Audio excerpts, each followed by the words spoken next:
the first step that Selangor have to take is to earn as many points as possible if they're serious, and Kinoshi has no choice but to field his strongest 11 in all their group games to have at least a fighting chance of taking at least a point, even in away games, and to have at least a plan B or plan C to outwit the opponents. And it will be a tussle between Persib Bandung, Lion City Sailors, and Selangor to take the round 16 spot alongside group favourites Bangkok United. No one would have expected this group to have come out the way it did, not least Selangor FC, when the AFC Champions League 2 group stage draw was held earlier this afternoon in Kuala Lumpur. When the group stage for the East Zone was finalised, there was one particularly eye-browsing moment, and unfortunately it involved Malaysia's sole representative in this competition. The Red Giants, in their second successive ACL2 group stage campaign, now find themselves stacked in an all-Southeast Asian group, which comprises of Lion City Sailors of Singapore, Bangkok United of Thailand, and Indonesian champions Persib Bandung.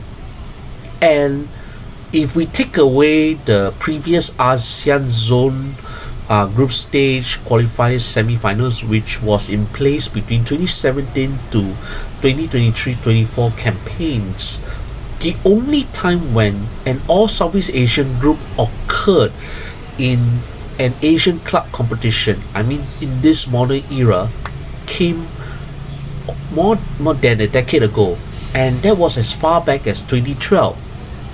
Back then, another Malaysian club, Kelantan, were drawn alongside yet another Indonesian club, Arema, Navy Bank Saigon of Vietnam, which no longer exists, and Myanmar side Ayeyarwady United. And now, with the inclusion of the ASEAN Club Championships Shopee Cup, having this all ASEAN group stage represents, to after the draw, to some netizens, an extension of the Shopee Cup competition. The only catch is, out of the 4 Southeast Asian clubs in this draw, only Persib Bandung of Indonesia are not involved in this season's edition of the Shopee Cup. But coming back to the Red Giants, Kazuhito Kinoshi's men are going to have a tough time coming up against solid opposition, and I think this is easily the group of death where the East Zone of the ACL2 is concerned. While they avoided drawing against Gamba Osaka of Japan, Pohang Steelers of South Korea, and Beijing FC of China, having this all Southeast Asian group represents a very interesting group that the entire region will be paying attention to. Well, it's really the battles between the champions of Singapore, the champions of Indonesia, versus the runners-up of Thailand and the runners-up of Malaysia. And I think for Kazuhito Kinoshi's men, this is a headache, or rather, this is going to be a massive challenge to his squad depth, considering that Selangor have actually failed to go past the group stage since the 2013 AFC Cup, where they actually reached the round 16 before losing to Maldivian side New Radiant after extra time in the first knockout phase. And that was such a long time ago. And overall, when we look at Selangor's best finish in the Asian club competition, they have to go all the way back to 1967, but that was in a very different era. And if we talk about the 21st century Asian club competition, the closest that Selangor have reached was in the 2006 AFC Cup quarterfinal, before it was renamed to this current competition name, where they lost to Al Nejmeh 0-1 on aggregate. And then there was that 2013 round 16 where they lost to New Radiant. But ever since then, they have remained stuck at the group stage. And even in the last season of the ACL2, where the Lion City Sailors actually reached all the way to the final, Selangor found themselves out at the first hurdle after they finished third in the group despite recording 3 wins, 1 draw and 2 losses. And unfortunately, the 2 losses came against Muangthong United of Thailand and Jeonbuk Hyundai Motors of South Korea. That said though, playing for the second straight time in this ACL2, it is going to be a massive test of the squad depth, particularly when Selangor rebuilt around, as I mentioned in a more recent video about Selangor's chances ahead of the Malaysian Super League season opener, where they actually changed a number of the foreigners. They unloaded local veterans who are above the age of 31. That is the oldest age of the Selangor squad first team this season. And they also promoted a massive number of young players from the Selangor under-23 squad to actually boost the, on paper, the number of players available. And I think Kinoshi has anticipated a long campaign where Selangor are not just fighting in the Malaysian Super League, in the Malaysian FA Cup and the Malaysia Cup, but also in the ASEAN Club Championship Shopee Cup and the ACL2.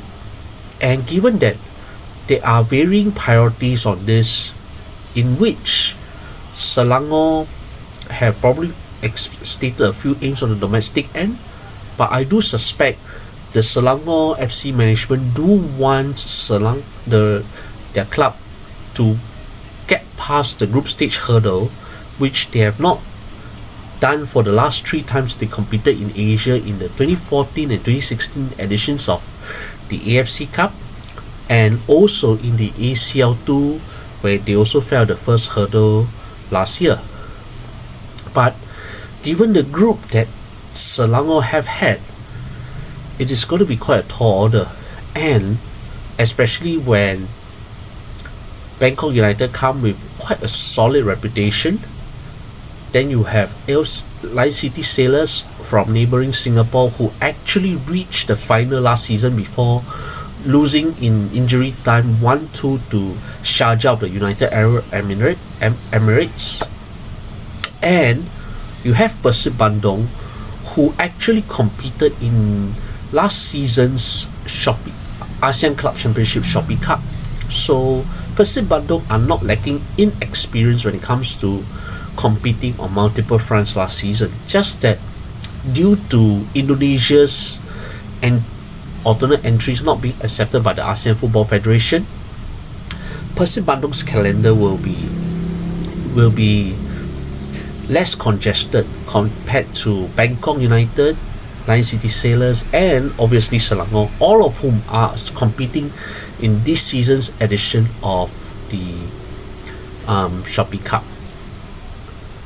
So now moving on to Selangor's record against those clubs that they are drawn against in Group G of the ACL2. Now we first look at the closest neighbours, Lion City Sailors of Singapore. Unfortunately, there has been no prior meeting between these two sides, even when Sailors were also known as Home United for the longer part of the club's existence. However, Selangor have actually played 8 times against 2 different Singaporean clubs in their previous Asian Club Championship meetings. 2 of them came against Singapore Armed Forces Football Club, which was actually back in the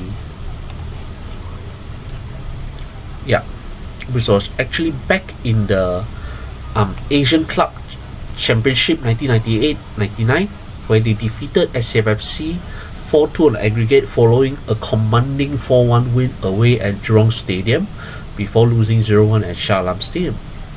Now, moving on, the remaining 6 games came against Tampines Rovers, who are also involved in ACL2 but are drawn in a separate group alongside Pohang Steelers of South Korea,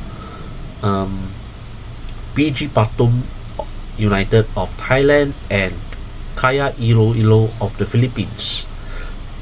That said though, those six times that Selangor had played against Tampines Rovers, they had actually won twice, drew once, and lost thrice.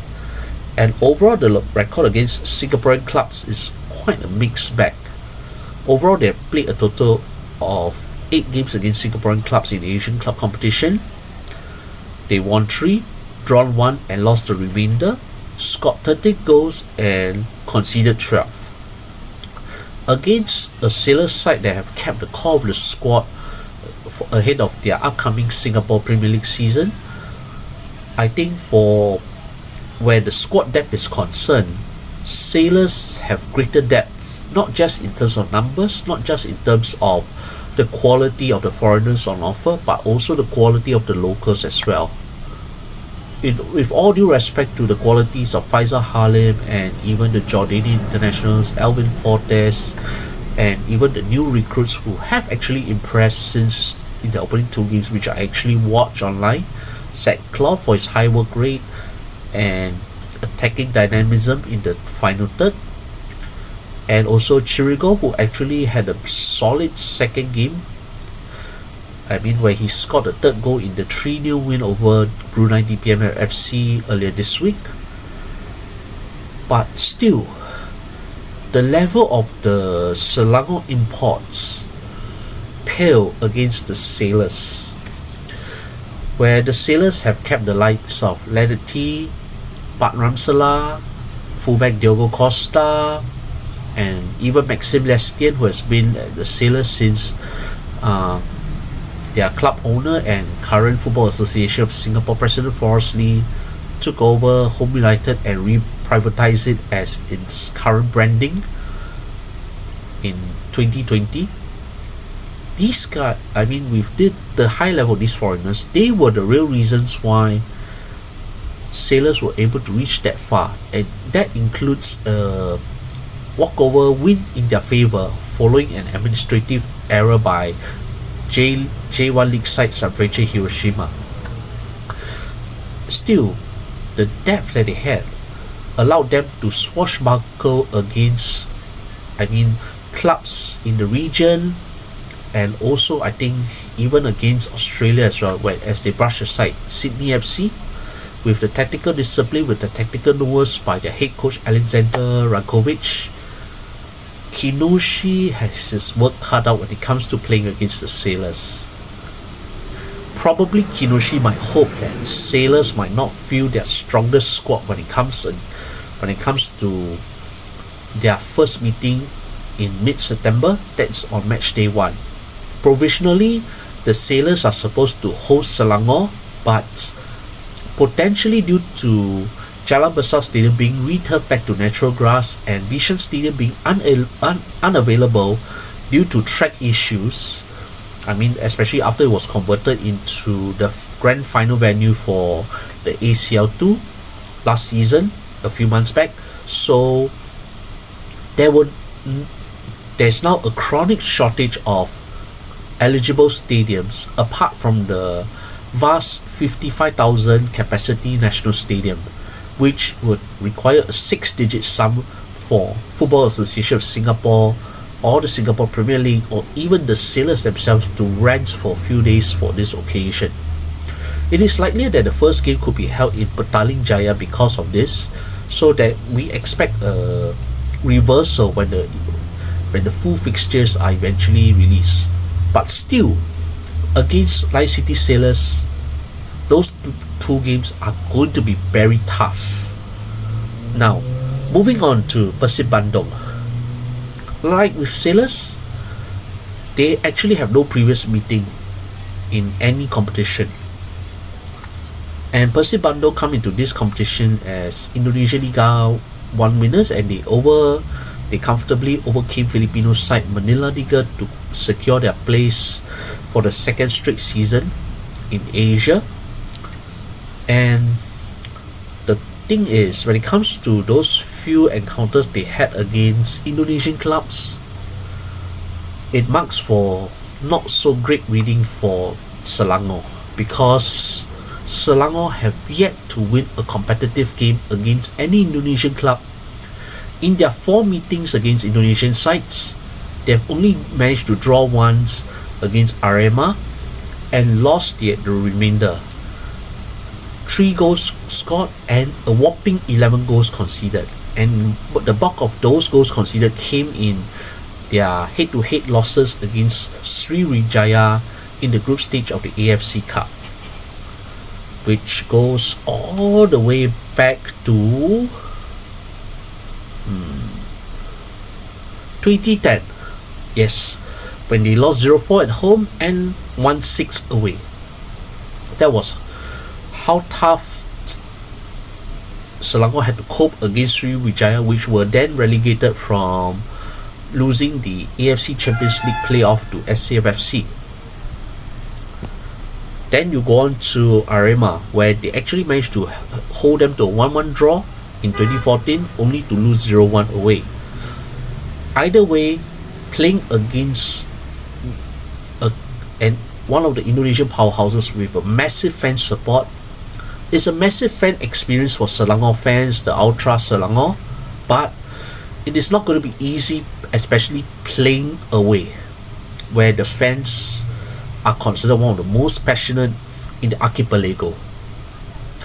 So given that Arema has a less condensed schedule, and to top it up everything, the current Persib head coach is no stranger to Malaysian football, Bojan Hodak.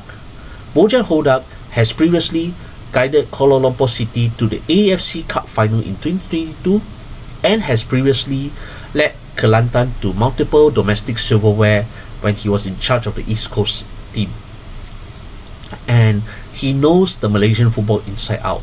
And even with the number of foreigners allowed in many of the Southeast Asian leagues these days, Persib are going to be a massive challenge, for which, if we look at the squad, I think they have really upgraded their team massively ahead of the new season. Now looking at this squad, you had one who previously played for Perak last season, Luciano Guai Choche. Yep, and another former Sabah player, Didi Kusnanda. And who else? You have Indonesian former international Mark Klock. And when I look at all the other players involved, this is an interesting squad. Oh yes, and Sadio Ramdhani, also formerly of Sabah. So when we have these players at their disposal, while the Persib foreigners may be of a level match, I think, or even slightly lower or higher, because I'm looking at it based on the overall value and the overall strength of it. But when it comes to the total squad composition, Persib have the edge over Selangor when it comes to the combination of their foreign imports and the local players, including their heritage players at their disposal. So on that front, Selangor, once again, like the case against Lion City Sailors, 2 very tough battles home and away. Now finally we go on to Bangkok United of Thailand. When it comes to Bangkok United, they have actually, this is their second straight season coming down from the ACLE playoff after they lost to play in the second tier of Asian club competition. And still, when you look at the players they have at their disposal for this season, this is going to be quite a very interesting experience actually. So for Bangkok United this season, they have kept the core of last season's squad, although they have added a number of key players, notably veteran Thai striker Thirasu Dangda, who has had extensive experience playing in Asia, playing in Japan, and also had half a season loan stint at then Spanish La Liga side UD Almera. Then they also have a couple of Japanese imports who moved from Tampines to Bangkok United this season. Kyoga Nakamura, the naturalized Singapore international, and Seiya Kunori. Then they still have former Line City Sailors striker Ricardo Zivkovic, as well as they retain the services of Indonesia fullback Pramata Arhan. And with the depth of quality and experience that Dr. Taman Sripan has at his disposal, Bangkok United are odds-on favourite to actually win the group. However, for Selangor, even though their head-to-head record against Thai clubs on paper appears to be good, because I've collated including as far back as what is previously known as the Asian Club Championship in the bygone decades, Selangor had actually recorded 3 wins in 6 previous head-to-head encounters, although like the other 2 group opponents, they have no previous direct meetings. Drawn 2, lost 1, although those games came as far back as in the 60s against Bangkok Bank, where they won 1 and drawn 1, and in the Asian Club Championship against the Port Authority of Thailand, where they won both legs, which the Thai club that is now known as Port FC. But of more serious concern is in the immediate past season, where Selangor actually lost to another Thai League 1 side, Muang Thong United, where they drew 1 and lost 1. And unfortunately for Kinoshi, one of the first few games in charge of the Red Giants saw him suffer a 1-2 reverse at home to Muang Thong, which saw them eliminated from the group stage. And looking ahead of that, when it comes to Bangkok United, they are no slouches, and with the squad that Bangkok have assembled, the Thai League 1 runners-up from last season, they are odds-on favourites to top the group.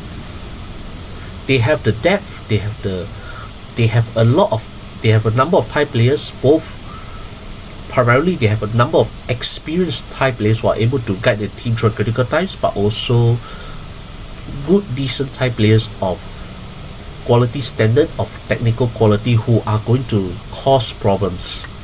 And compared to the thin depth that Selangor had, the wider depth that, especially in the Thai players front, will give Bangkok United the advantage. So look at all these head-to-head encounters against clubs from these 3 Southeast Asian nations. It does, on paper, if we just look at it on the surface, maybe it doesn't look so bad. But as I mentioned just moments ago about Selangor losing to Muang Thong United last season at the group phase, it does make for particularly grim reading. And if Selangor do really want to focus on doing well and contribute ranking points to Malaysia's cause in the AFC club competition rankings, then Kinoshi may have no choice but to field his strongest 11 at every group stage match. Yes, the strongest 11. Because without his strongest 11, it is going to be pretty tough for Selangor to even overcome the 3 clubs. One of them has a less congested calendar compared to the other 3. One has proven import quality that are a few notches above theirs, and one has a good depth of local players and experienced Asian campaigners who know what it takes to play in Asia. So Selangor have their work massively cut out for them. So what is Selangor's best hope? Selangor's best hope is actually on their home ground at Stadium Petaling Jaya, where they have to earn as many points as possible and possibly take at least 1 point off those 3 opponents. Although the more realistic one could probably be, of all teams, Sailors, because Line City Sailors, for all their high quality import depth, their local depth is actually pretty thin. Their best players in Sailors' run towards the final last season was down to the over 30s players. Izwan Mahmud, Haris Harun, they were all above the age of 30. Hamid Shaheen was the only notable Singaporean who was just, I think he was coming towards 30 already, but he was the one who is only below 30 who has contributed significantly. Then you have Lionel Tan, who was at times a big part player in at times what they fielded as a all foreign backline, because Zivko, I think Rankovic and Zander Rankovic knows that if he does not field an all foreign backline or a foreign backline with Haris in it, Sailors are going to be in some trouble when it comes to playing against the stronger teams. And in fact, take away Bangkok United, this is really a do or die, and Selangor have gotten, unfortunately, the very short end of the stick. So for the Red Giants, what they do need to do is they have to stay unbeaten at home and get at least a couple of points away. Only then this will give them a fighting chance to finish in the top 2 of the group, where only the top half of the group will advance into the knockout rounds, where they can go all the way, where the knockout rounds will stay within the East Zone all the way to the grand final, where this time round the winners of the West Zone semi-final will host the showpiece as part of the alternate system between the West and the East. Last season, as East Zone champions, Lion City Sailors of Singapore hosted the final. This time round, it will be in the Middle East. Whatever it is, the first step that Selangor have to take is to earn as many points as possible if they're serious, and Kinoshi has no choice but to field his strongest 11 in all their group games to have at least a fighting chance of taking at least a point, even in away games, and to have at least a plan B or plan C to outwit the opponents. And it will be a tussle between Persib Bandung, Lion City Sailors, and Selangor to take the round of 16 spot alongside group favourites Bangkok United. All said and all done, I do wish Selangor FC the best in their ACL2 journey. It will be a very interesting journey this time, because for the first time in 13 years, there will be an all Southeast Asian group in an Asian Club competition. And as I've said at the start, this excludes the ASEAN zonal competition format in the AFC Cup held between 2017 and 2023. Otherwise, it's going to be quite an interesting 6 rounds of games to see who emerges as the best of the Southeast Asian teams in this group. And I do look forward to see how Selangor, Lion City Sailors, Persib Bandung and Bangkok United battle out in every round of the group phase.